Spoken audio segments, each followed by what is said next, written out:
उद्या नगर परिषद परांड्याचा निकाल लागणार आहे. या अनुषंगाने आपल्या पोलीस प्रशासनाच्या वतीने कशा पद्धतीने तयारी करण्यात आलेली आहे, काय नियोजन असणार आहे आपलं?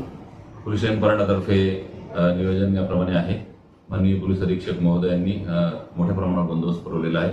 तसेच एक डीवायएसपी सर आणि असे एकूण 7 अधिकारी पोलीस अधिकारी या बंदोबस्तासाठी पुरवण्यात आलेले आहेत. तसेच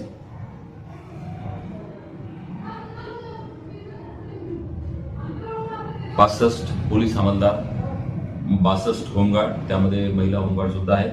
एक आरसीपी पथक असून काउंटिंगच्या अनुषंगाने म्हणजे निकालाच्या पार्श्वभूमीवर शहरात शांतता व सुव्यवस्था अबाधित राहावी यासाठी जवळजवळ रेकॉर्डवरील 24 गुन्हेगारांना 20/12/2025 ते 22/12/2025 पर्यंत शहरामध्ये प्रवेश बंदी करण्यात आलेली आहे. तसेच निकालाच्या अनुषंगाने यापूर्वी तडीपारीची सुद्धा कारवाई करण्यात आलेली आहे. तसेच प्रतिबंधक कारवाया सुद्धा निकालाच्या अनुषंगाने यापूर्वी पूर्ण करण्यात आलेल्या आहेत. अशा प्रकारे उद्याच्या निकालाच्या अनुषंगाने काळजी घेतलेली आहे. शहरामध्ये एकूण 15 ठिकाणी फिक्स पॉईंट लावलेले आहेत. तसेच मतमोजणी बंदोबस्त संपल्यानंतर तो बंदोबस्त सुद्धा शहरामध्ये पेट्रोलिंगसाठी आणि फिक्स पॉईंटमध्ये लावण्यात येणार आहे आणि कंटिन्यू पेट्रोलिंगमध्ये राहणार आहे.